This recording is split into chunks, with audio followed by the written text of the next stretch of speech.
Well, good morning, folks. It's been a while since we did a chicken video. Say bark bark or crow or something. See how it is? Roosters do not always cooperate. I just wanted you to know that. Anyway, been a while since we did a chick video. Some of it's been technology, some of it's been timing, but we're about to candle our second batch of eggs today for the second go-around of candling, so I thought this was a good opportunity to do it. We'll kick the video off with that, and then we'll maybe see what else we got going on with the chickens here at Azelda's Legacy. Be careful, because you can't kick well. The rooster thinks I can. Primo has been being naughty, so I've been landing a few pretty solid nudges that he's not happy with. But, you know, he should behave better. So we will start with the candling. So you can see that I've got the incubator set up right by my bed. Ignore my messy bedstand. Anyway, got the incubator set up right by my side of the bed. Kind of needed some shelving to put stuff on, so a dog kennel that we're currently not using has become kind of the protect the incubator and have a shelf space above it device. And you can see our 12 little beauties in there right now. They are eggs that belong to Myrtle and Frank. And then these others are all by Primo. But we've got some with Bricktop, one with Red Green, one with Black Betty.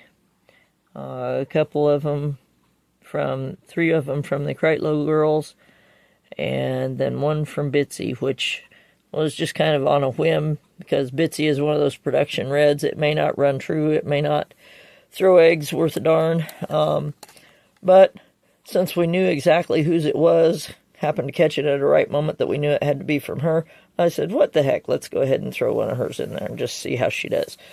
But those 8, any of those that make will all be with Primo, the Barred Rock Rooster. And let's see, we've got 3 red hens, 1 astrolorp. So basically out of those 8 eggs, we've got 1 astrolorp and 7 red hens of one variety or another. So, and then these that are Myrtle and Frank, they of course will be pure Buckeye. So we'll just see where that goes. And like I said, you can see them in there. I'm not going to film the process of taking them out of there. What I'm going to do is quickly take them out of there and set them into here, because it's going to be much quicker to grab all of them at once. Since I'm doing this in the daylight, I have to make a dark space, so I'm going to be under the blankets. Some of you may have seen a video that I did like that before. I'm not 100% sure that I published it, but anyway, it's going to be like, you know, a little kid playing fort, building a tent out of blankets in the living room, you know, that kind of thing. It just, you know, need to make a dark space so that I can see what I'm candling. So I'm going to grab all the eggs out of there at once, put them into here, and get under there rather quickly, and get them candled, and then get them back in. I'll have the incubator open a shorter period of time, and so get them back consistently in. It'd be similar to mama hen getting off of the nest to go eat, and then coming back, instead of having it open for a really long time while I take one egg and go over and take, you know, put it back and get another egg. So that's how I'm going to do it. So I'm going to shut down for just a moment while I grab those eggs. Well, as you can see, this is going to be really pretty awkward. Not like when Charlie and I have candled these when it's dark in here. But the goals are to, first of all, see if it looks like there's life in there. And there certainly does.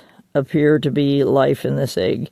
You can see that dark mass in there, and it's actually moving. I don't know if you can see that on screen, but I can see it moving while I am looking at it.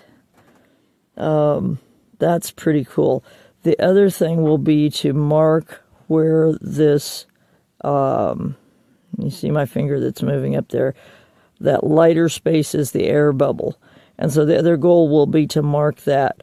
I'm going to stop recording while I mark that so that I can have a little bit more hands-free, not knock the phone over, things like that. But I'll show you what I mean when I come back. I'll show you how I've marked it and tell you why.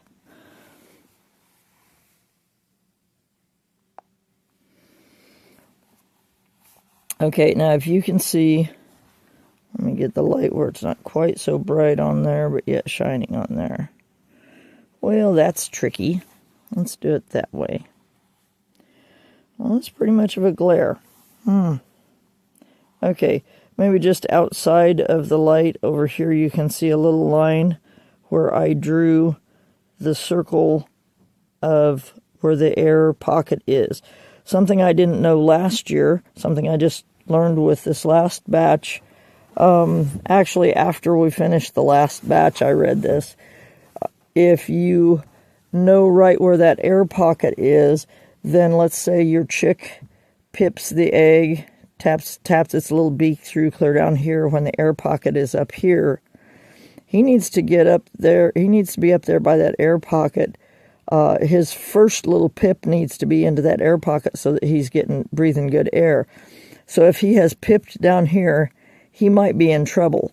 Last go around, we had one that pipped down here, and of course it was sitting in the egg turner, just like this, tilting back and forth.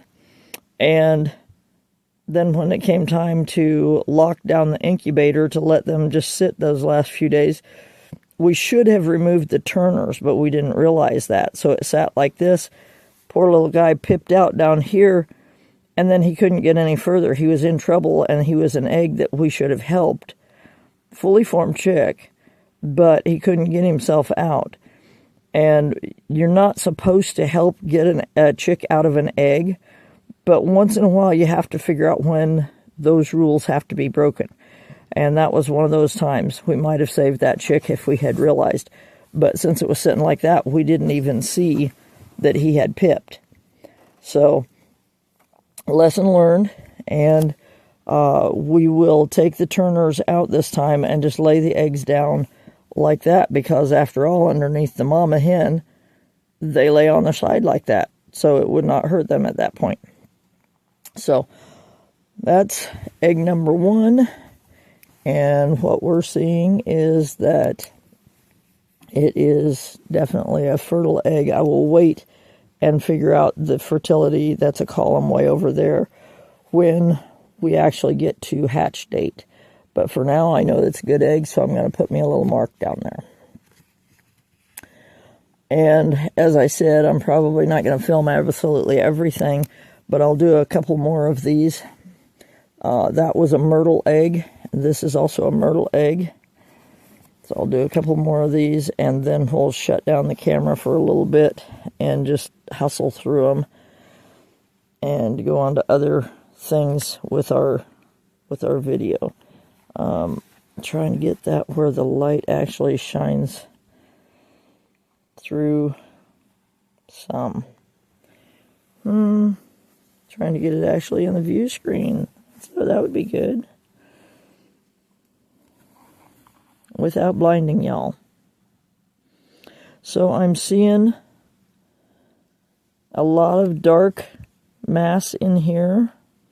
And I'm seeing what appears to be veins up here right next to the air sac.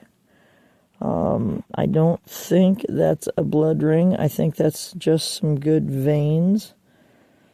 A little bit hard to see through there on the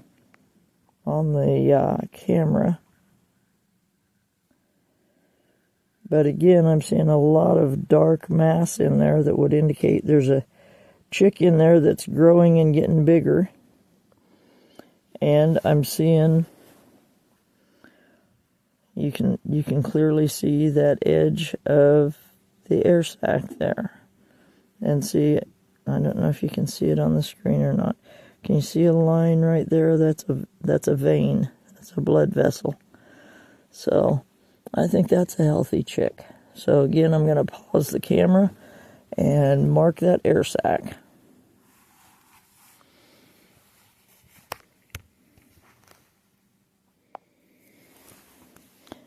Okay, so again, I'm going to go to my list. Oh my goodness, did I mark a wrong one? Might have.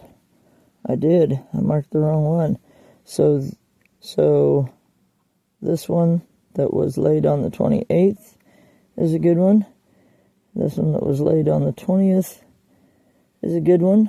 And so I'm going to jump up here and check this this one that was laid on the 6th, because I already marked it. Is that right? Am I reading that wrong? No, not on the 6th. The 6th is when I candled them. So on the 1st of May is when this one was laid. And so we'll check it and see if it looks like a good egg, because we already marked it as a good egg. Got on the wrong line. That's easy to do. So if you're keeping records, you have to really watch what line you're getting on. And I'm, again, seeing a lot of mass in there. In fact, this one looks like a bigger chick in there than that very first one that I did. That very first one looks kind of small compared to these next two. But again, I can very, very definitely, I don't know if I can get it on camera, you can see where the edge of the air sac is. Very definitely there. So, and again, I think, oh yeah, oh my goodness, I can see his little feet. He's not just moving, he's wiggling his feet. Gosh, I wish I could catch that on camera. We're going to have to incubate some white eggs someday so that some of this stuff that won't show up. Oh, he's just wiggling all over. That is one lively chick. Oh, for goodness sake. Can I get that any closer to on camera? I just don't know if there's a way to make that show.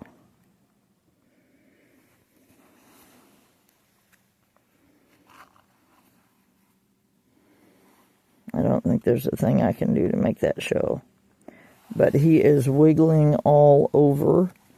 He is a lively little chick in there. And I am just excited by that. I say he. People can get offended if they want to, but the English language was such that, and I guess basically most languages were such that he and man were general terms used for, talking about everybody. And now people have got so sensitive, they've gotten plumb silly about it, to where you have to do the he and she thing and all that. Well, when it says man in the Bible, it's talking about mankind. And so when I'm talking about someone that randomly, we don't know if it's a boy or girl, I use the terminology he because that's the way that the language works. Not because I'm thinking it's a boy or, thinking, oh, it's not a girl or, That is one of those really goofy speckledy shells. But my goodness, I can see that baby moving in there. I think you can about see that on the screen.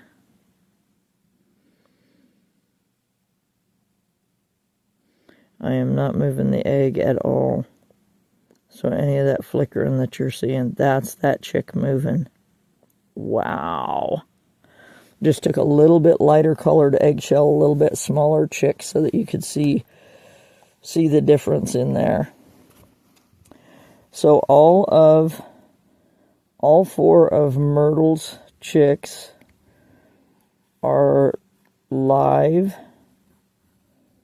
and growing. 3 of them I definitely saw moving, and that 4th one I think I saw moving. The very first one that I did, I think I saw it moving. These other 3 very clearly and definitely, with one of them even to the point that I could see, its little feet waving around there. That's just incredible. I had never gotten one to show that well before. So I'm going to go from there. Rather than make this a terribly long segment of the video, I'm going to shut it down from there and check the rest of the eggs. Then I'll come back and I'll give you a little bit on results here, and then we'll move on to looking at some live chicks. Okay, so this is the last one. I thought I would go back and video that. This is Bitsy's. I went through all the other eggs that Primo would be the father of, and every one of them looks good. Trying to get a little bit more light there for you without blinding you. But what I'm seeing is just pretty good solid darkness there in that egg. There's a good big chick in there for the size of the egg. A little bit of lightness down here at the bottom. Boy, you just really can't see much there on the screen. I mean, I can see, but you can't. But it's got a good air sac at the top. It's full of chick, and just like so many of these, I believe I can see movement. Oh yeah, definite movement. Not that it's going to pick up on screen, but there's definite movement. So I would say we've got 12 live eggs, 12 fertile eggs to go with. And I'll mark this last one, and then give you a quick peek at how they look with their little lids marked up as I get ready to put them back into the incubator. Now, I referenced that one of the reasons I'm doing this is so that it's just a skosh more easy to see if a chick maybe is in trouble.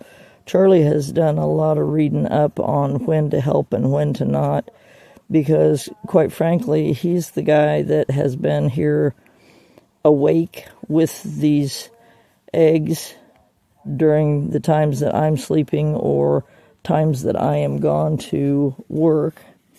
So, he's really been keeping an eye on them. So he's done a lot of the reading. A lot of credit goes to him for things that we learned in our first batch of eggs and things that we're putting into practice in this second batch of eggs. You can see my little tent fortress, and I used a backpack to kind of give myself some room here. Yeah.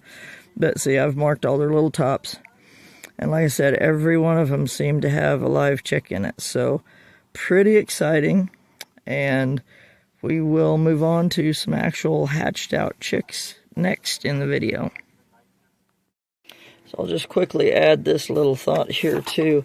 There's a sensor that tests temperature and humidity, and you want to have that laying on your eggs as much as possible, so I'll have to kind of slide it to get it back in place. But we pretty well determined during the last incubation that out there in the middle of the incubator seemed to keep the most consistent temperature and humidity. Come over here and peek in. Kind of hard to see through those little plastic windows. But Charlie has been faithful to keep this filled with water, and we have been using rainwater that he has filtered real thoroughly.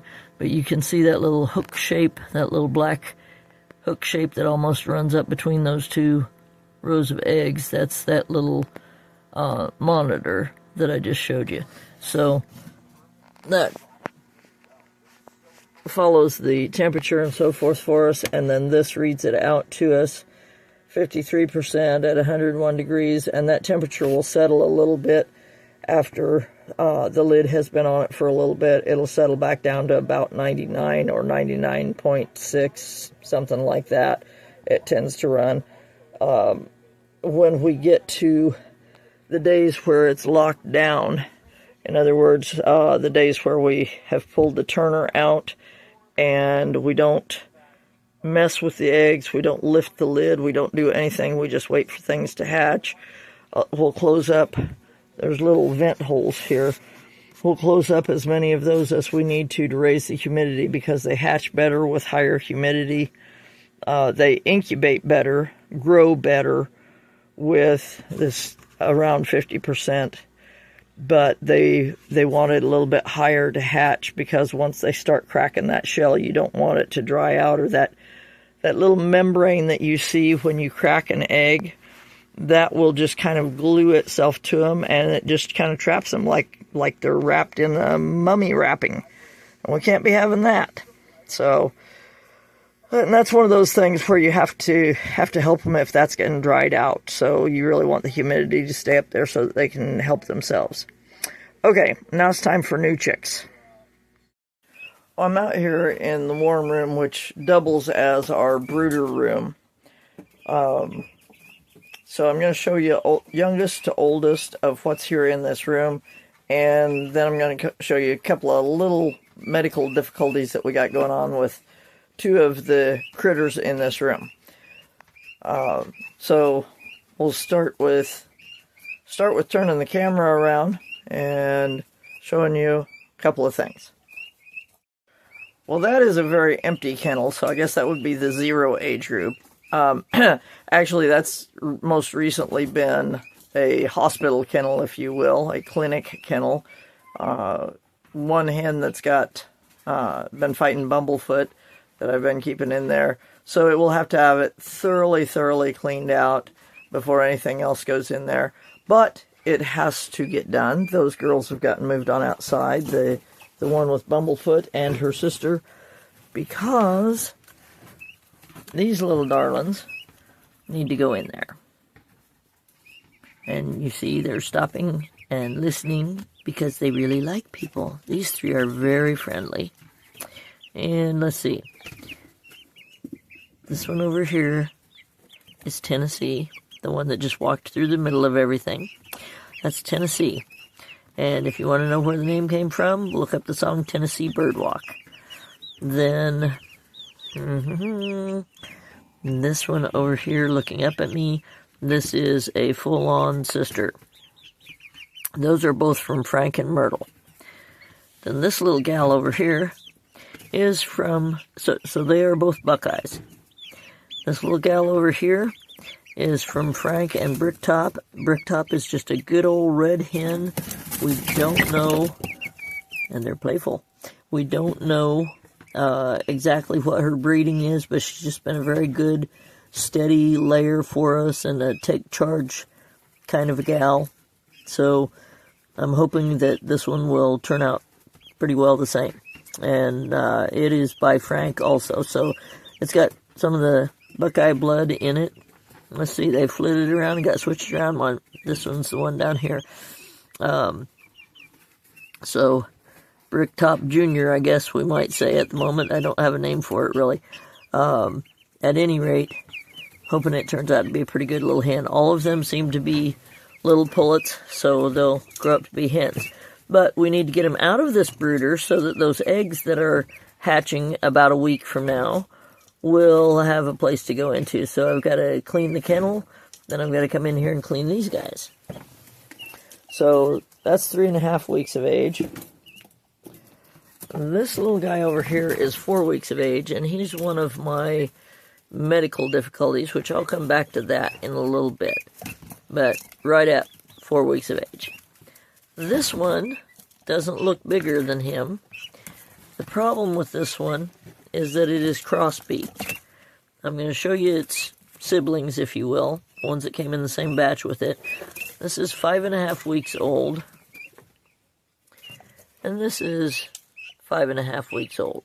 Somebody's trying to do a dust bath over here in the corner. Anyway, you can see there's quite a lot of difference in size. But the problem here is that beak. Can you see that there's a little, looks like there's a little something jutting out the side? Well, that's actually its bottom beak. That's a deformity that it was born with. It's not something that you can fix. The only thing you can do is pile its food higher, hope for the best. Some people have cross-beaked chickens and various things that live for several years. The problem with a guinea is that it's not really a pet. You can make a pet out of a chicken.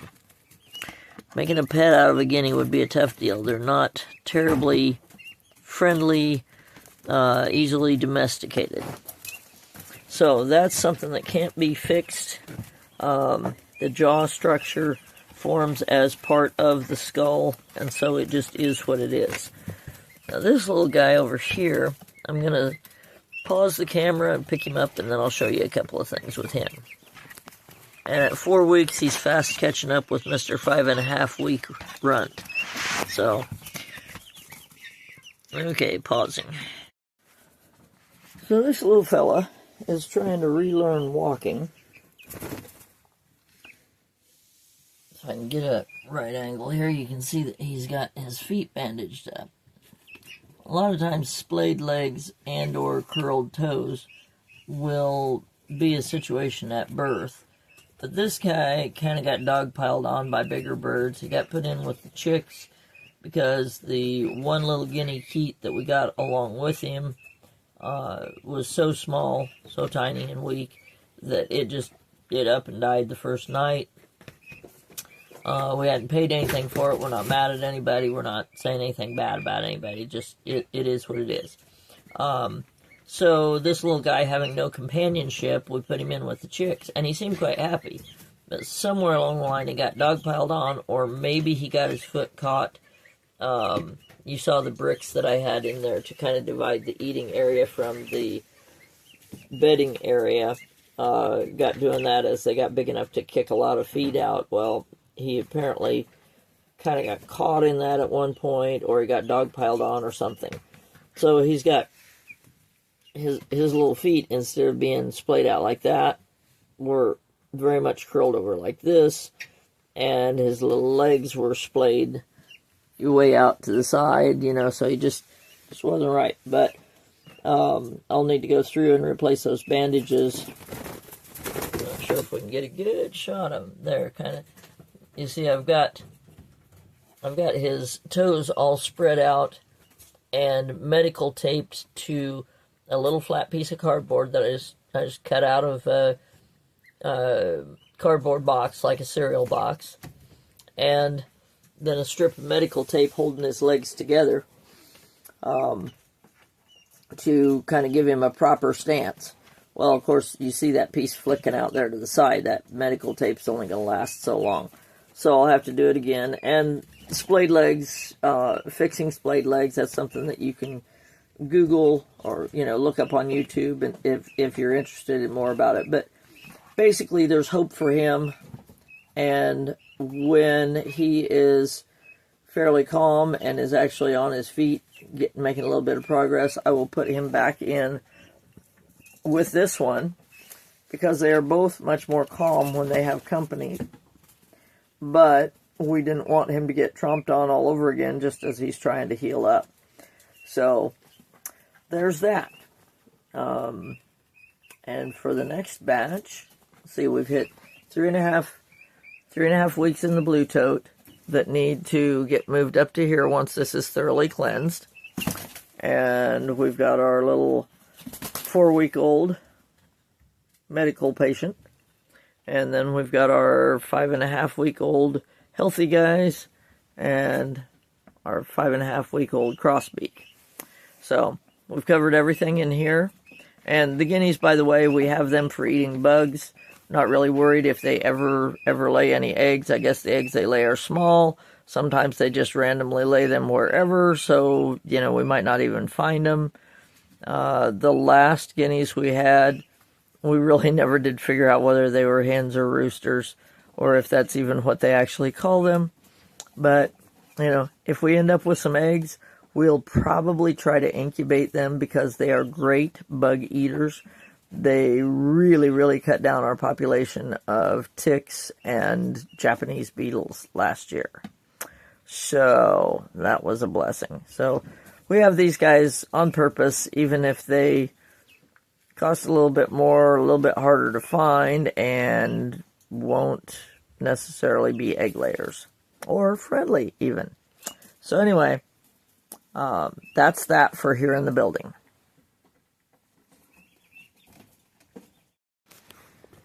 So I know I said I was showing you more chicks next, but somebody was naughty and laid an egg right out here in the middle of nowhere. So I'm going to pick it up. There's one of my astrolorps, or at least I believe her to be an astrolorp. She was one of those that came to me as a, now some people say don't wash your eggs. I'm sorry, I ain't putting that in the refrigerator. Now, if the eggs come out clean from the nest, I'm going to keep them that way. But when they're nasty like that, I think they've already gotten wet. And you can see we had us some rain.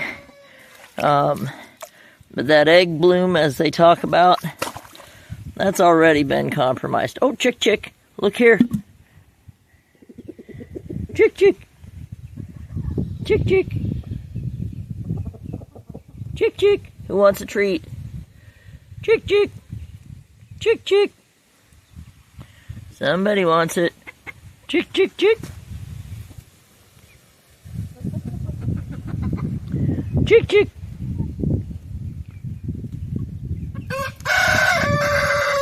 I don't believe that.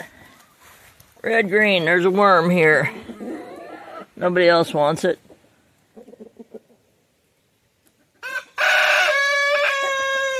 Well, that's very unusual. Usually you wave an earthworm and they're fighting over it. Chick.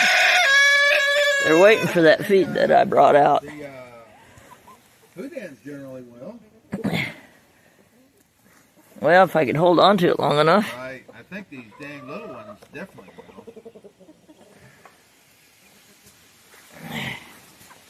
So, I'm going to spend some video time showing you eating a worm. Here, take the camera. Are you videoing now? I had video running when I found that worm.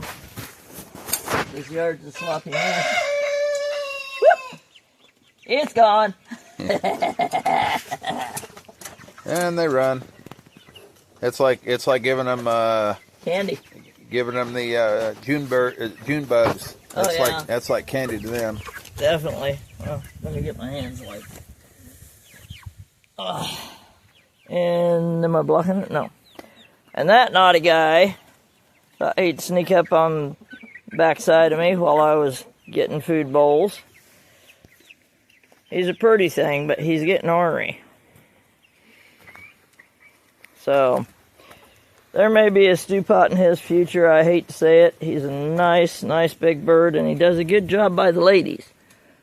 But I can't have him attacking and flogging at people.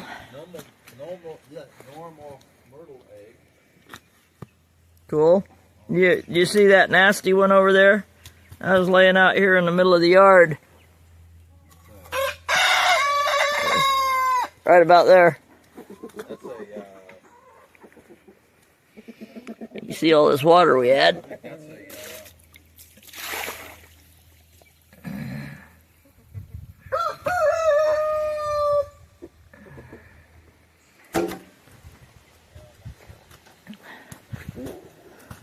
So what I'm about to feed them, they have gotten very accustomed to, very happy with.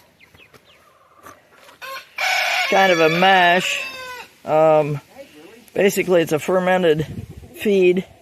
It's got some food scraps mixed in it too, but basically feed and add water and let it ferment for a couple or 3 days.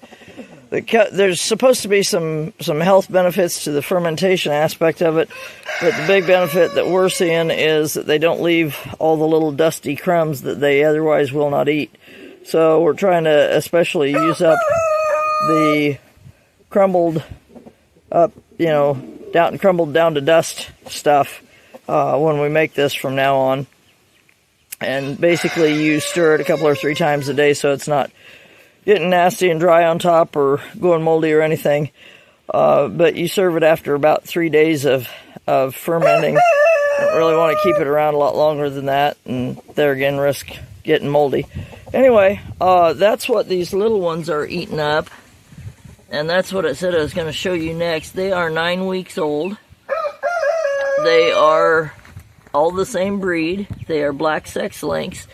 That does not refer to what color they are per se, although different types of sex link breeds have different things they go by. Like some of them, the hen is one color, the rooster is another.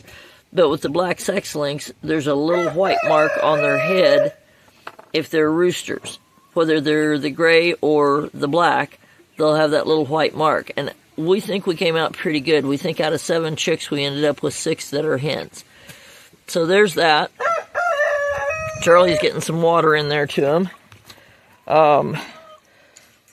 These 2 that are kenneled off separate, that apparently have gone upstairs to spend time alone together, but you can hear him. That's my Buckeyes.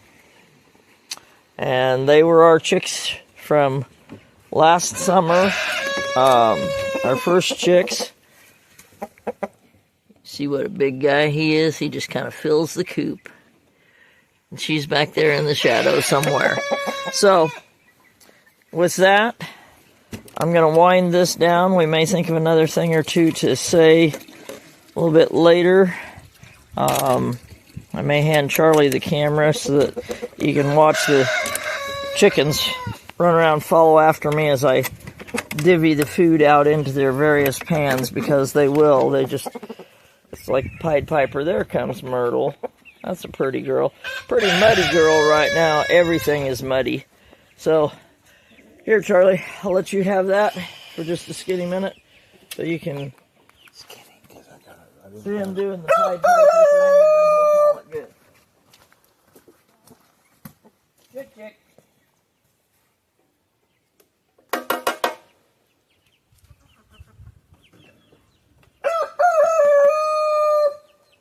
I just spread it all out like this so nobody can be a piggy huggy sow, as Grandma would say. Nobody gets run out of every pile. That rooster might get run out of somewhere right quick. Thinking he's going to dodge at me. Yeah, Charlie comes in with the big boots and he starts backing off.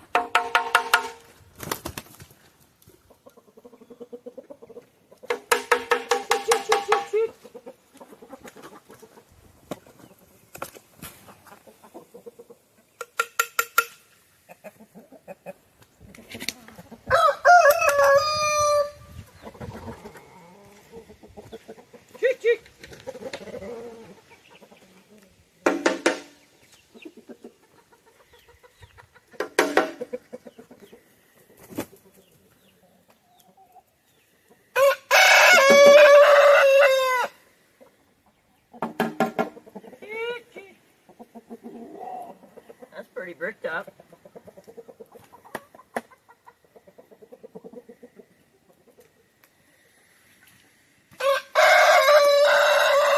Fill your mouth, big boy.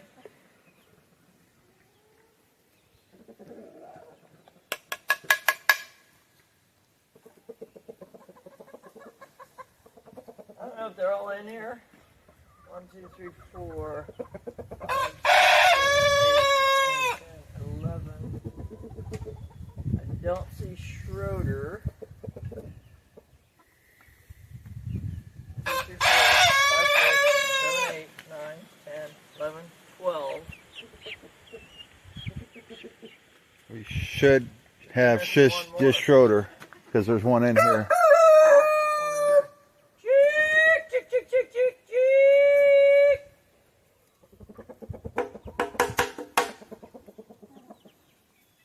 I thought maybe when the Houdans would come out, maybe she'd I didn't see her get out rigged. and about with them earlier today, but that's not to say she hadn't been in a different time. She's been a loner.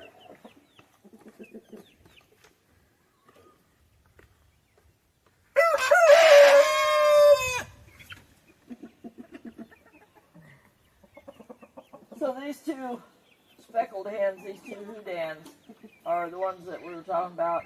This one over here that just was eaten out of the crock pot. She's the one with the bum foot, and there's Schroeder. Schroeder did show up. So We actually don't need to close it up. Let them run. They're going to come back tonight. right. My only concern is that everybody's laying where they're supposed to. But Well, I'd say everybody's fed and happy. that's Augusta in there, so Counted for. So she may lay one she looks like she's trying to figure out where to lay. So we'll just leave her be. There's plenty of food. They had not cleaned it all up before the rain, I could see. yeah, So, and their pens may get mucky over there, but their feed's in good shape. So that's all for the chicken yard today, unless Charlie has any wonderful things to add. How many eggs did we have today so far? 6. 6 so far, and Had yesterday 11. Had 11 yesterday. Had 8 the day before, but I kind of dropped the ended ball. up at 12 yesterday. No. Just 11. I That dropped was the pretty ball. good, though. I dropped the ball on Saturday, so they didn't have quite the. So of course, one of them had a monster egg yesterday. Yeah, she's in the top nest there. Well, as I rewatched these clips to do a little bit of editing them together and so forth, I realized there were a couple of spots where we'd left something hanging, or just, random thought that didn't get developed, didn't quite make sense as it was left by itself. So I thought I'd come back and do that. When I was candling the eggs, I commented on the use of the word he or man, and I made it sound like all the time man always means mankind. Well, you have to read it in context. If it's talking about a man, a particular man, obviously that is a male human being. But frequently that word man is used for mankind, and he can be used for any random person when you don't know the gender, and it's not not an insulting thing, not trying to be specific or anything. It's just a factor of the language that that he is a general statement. So there was that. But I didn't want it to sound like it was, hard and fast. He can always mean just anybody, because that's not the way the language is used. So there was that. The little chick named Tennessee. If you do go look up Tennessee birdwalk, bear in mind there's a little bald spot. When you look at the video, there's a little spot on that chick's head. That's a bald spot, and that chick was hatched that way. The other chick that is a full-on sister to it also has a little bald spot. It's a little smaller bald spot. But bear that in mind. It's a weird thing. I've never seen a chicken with a bald spot like that. But bear that in mind if you go look up the song Tennessee Birdwalk. And that'll just be a fun thing. So, let's see. Taping the guinea's feet together. Any of you that have been around me long enough to remember Beth wearing Becker cable braces? That's kind of what that puts me in the mind of.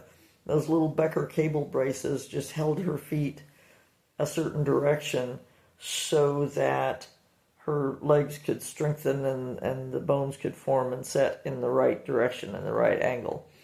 And you only want to leave them on about so long, because if you keep forcing the feet in a certain direction longer than necessary, then you can end up with problems that way. But that's kind of what that put me in the mind of. Let's see. I commented on the black sex lynx having a white mark on their head for the males, that's just when they're little chicks. It seems to go away, as they start to grow their comb and so forth.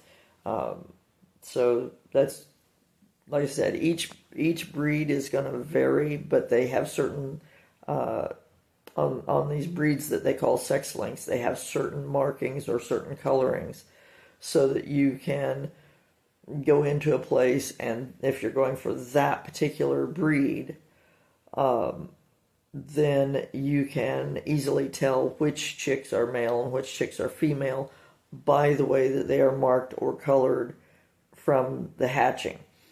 Your good old standard breeds like Rhode Island Red or your Barred Rocks and those kinds of things, you don't necessarily have that.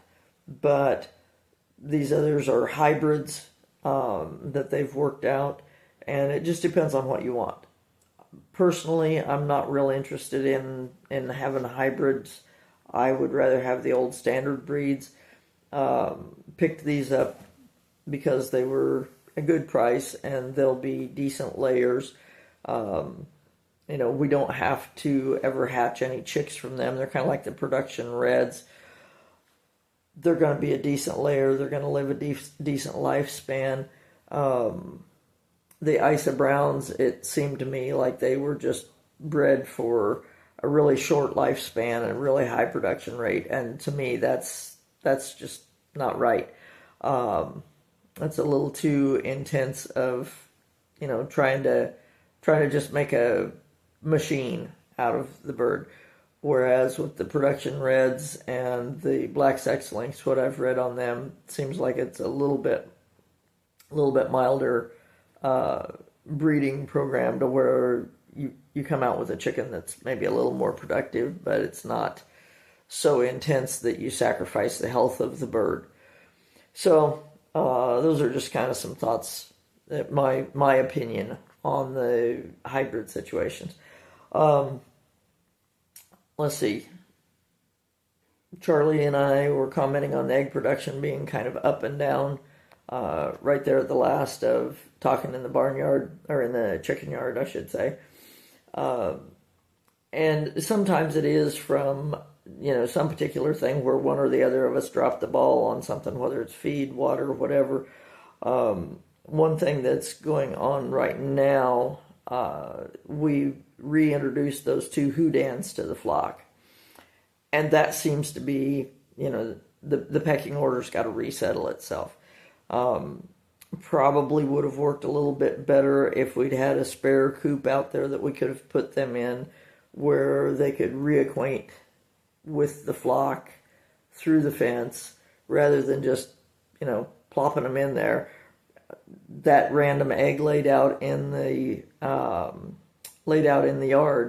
in the mud, that may well be because somebody was sitting on the nest when somebody else wanted the nest. And things are just kind of a little unsettled right now. So give them a few days, they'll settle back in. But little things like that can affect the flock. And Charlie and I are still learning, still reacquainting ourselves with chicken information. Neither one of us paid enough attention when we were kids. Charlie never particularly wanted to be a farmer, although I have pointed out to him that, part of farming is we got to have that mechanic. And that's where Charlie really shines, is his mechanical mind. He can figure out to fix things. And if he hasn't had training on some particular thing, he'll go research it out. He'll think it through. He may think on a project for quite a while, but he's putting it together in his head. And, just like he comments that he built my greenhouse mostly when he was out on the road behind the wheel, because he was thinking through how to do it. He had never really carpentered before, per se, but when he built that greenhouse, oh my goodness, we had some serious storms through our area, and that little greenhouse just stood there solid, So give him time to think things through. He's got the mechanical mindset to do that, and that's part of the farmer world too. Now, me, I have always been one that wanted to have the animals around and be part of that side of farming if possible. One of the things, growing up, I wasn't so much thinking of this necessarily before I came to Christ, but one of the reasons that I have wanted to have them around since coming to Christ is looking at the way that he taught. He used the animals and the occupations, the common things around him, whether it was gathering Jerusalem, gathering the people of Jerusalem under his wings as a hen would gather her chicks, or whether it was using fishing as an illustration, or whether it was using the wheat versus the tares being a name for a type of weed that looks very, very much like wheat, whether it was using those things, any of those things for an illustration, or just talking about himself as the door and the way, things that people could identify with and could understand what he was getting at. If you read the Gospels carefully, there were times that he used those common illustrations so that you could kind of see a piece of truth. But if you were only half-hearted in your interest, the truth still remained kind of out there. It was not just an easy believism, as I've heard that phrase used. If you want the truth in your life, if you want the Lord in your life, you've got to take him seriously. You can't just go, oh yeah, I'll just add a little Jesus. I haven't tried Jesus, so I'll do that. No, it's a wholehearted thing. It's all or nothing. And some people may say that's kind of crass, but when you read through what Jesus said, he said it was all or nothing. No man puts his hand to the plow. There's another illustration from farming. No man puts his hand to the plow and looks back and is fit for the kingdom of God. So, that's the way that he taught it. That's the direction that we're going to go with it too, because we can't be half-hearted about it. There's a teacher that I've seen some of his stuff, and Charlie just happened to catch one of his videos the other day, Riding High Ministries. He'll bring a horse into an arena, and he'll stand there and basically teach the gospel using that horse and its attitudes and its fears and so forth as an illustration of what our relationship with the Lord sometimes looks like when we're not trusting, and how eventually when that horse's will bends to the trainer's will, how that begins to work and bring comfort to that horse and bring it into line with the plans that are there for it, just like the plans that God has for us for our safety and for our good if we bend to his will. So this is something I've always liked about having the animals around and doing the gardening and so forth, is that it is a teaching tool. Now, so far as the chickens, one of the things that I commented as I kind of started into this little bit of discussion is that we didn't pay enough attention when we were kids. I was pretty little when Grandma had the chickens, and Charlie, didn't want to be the animal, the livestock farmer. So we didn't pay enough attention when his dad and my grandma were around and could teach us, the ones that we had in our lives that really, really knew the stuff. So Charlie's sisters may have some input. They literally, Joyce's kids literally called him Grandpa Chickens. Her kids and grandkids literally called him Grandpa Chickens because that was how they knew him. So they may have some input, they may have some insights on some of the chicken stuff that Charlie and I will benefit from as as time and discussions go on. Very much still in the learning mode. If you see something in our video that we could be doing, could be doing better with our chickens, please feel free to comment. Be kind, as I said, we're learning, but feel free to comment and give suggestions if needed. So, and one thing that I thought I didn't clarify maybe as good as I could have. I do know that when I say I need to really thoroughly clean that kennel before putting the chicks in, after having that hen in there with bumblefoot, I do realize that's a staph infection, so it literally needs to be, pretty well sanitized before those chicks go in there, so that they're not picking up anything like that. So that was just kind of an aside. Some of this is kind of coming together random as I'm remembering little details. Checking my list to see if I left out anything else. I think I have covered all of those things that I felt like I had missed as we went through the video. So I will wrap it up with this and just say bye-bye and God bless from Azelda's Legacy.